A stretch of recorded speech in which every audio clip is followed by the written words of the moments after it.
Hi hello very welcome to J24 news. మీరు చూస్తున్నారు good morning Telangana with Jilani. So sorry for the late, కొంచెం late అయింది programme కి రోజు. ఎనీవే, ఈనాడులోని ప్రధాన వార్తలు చూసుకుంటే ఆకస్మిక జల ప్రళయం, నేపాల్లో ఏదైతే జల ప్రళయం నడుస్తుందో, వరద భీభత్సం సృష్టించిందో నేపాల్లో, దాని గురించి ఒక వార్త.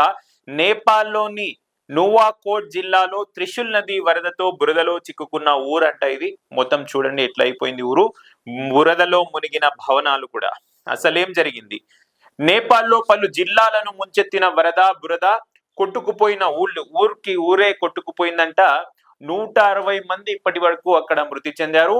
750 మందికి పైగా గల్లంతయ్యారంట. 750 మెంబర్స్ అక్కడి నుంచి గల్లంతయ్యారు. And almost 160 members have been died, చనిపోయారంట.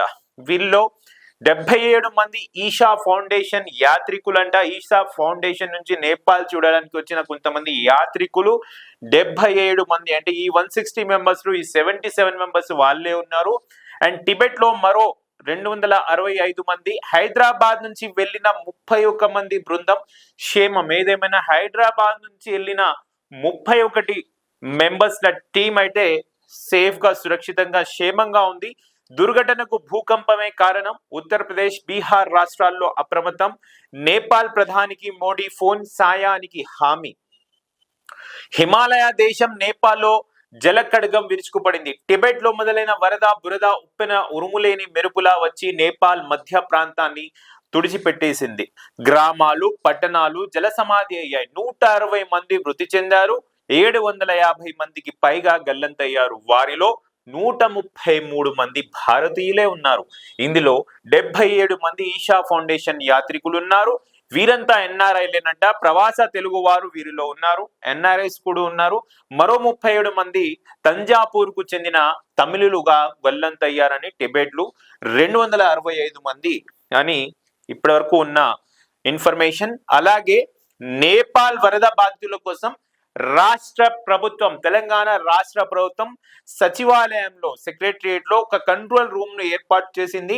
Telangana వాసులు ఎవరైనా వరదల్లో చిక్కుకొని ఉంటే, ఒకవేళ తెలంగాణ రాష్ట్రానికి చెందిన వాళ్ళు ఎవరైనా నేపాల్ కి అక్కడ యాత్రికులుగా వెళ్ళి ఉంటే, అక్కడ వరదల చిక్కుకొని ఉంటే, వారి సమాచారం మీకు రాకపోతే వారి కుటుంబ సభ్యులు ఎస్ లక్ష్మీనారాయణ, అసిస్టెంట్ సెక్రటరీ, ఈయన ఫోన్ నంబర్ ఇచ్చారు 988371171189. K Srinivas Reddy, section officer 7997959754. ఈ చిట్టిబాబు, సెక్షన్ ఆఫీసర్ 9440854433. ఈ నంబర్లకు ఫోన్ చేసి తెలుపొచ్చని ఈ ఒక కంట్రోల్ రూమ్ ఏర్పాటు చేశారు. అసలు ఏం జరిగింది నేపాల్లో అంటే, నేపాల్ టిబెట్ సరిహద్దులని భోటేకోషి నది నుంచి బుధవారం ఉదయం 9 గంటల సమయంలో ఒక్కసారిగా వరద పోటెత్తింది.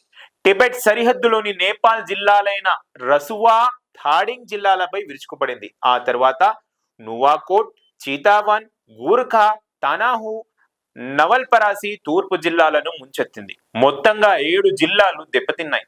తీవ్రంగా దెబ్బతిన్న రసువా జిల్లా ఖాట్మాండుకి 125 కిలోమీటర్ల దూరంలో టిబెట్ సరిహద్దున ఉంది.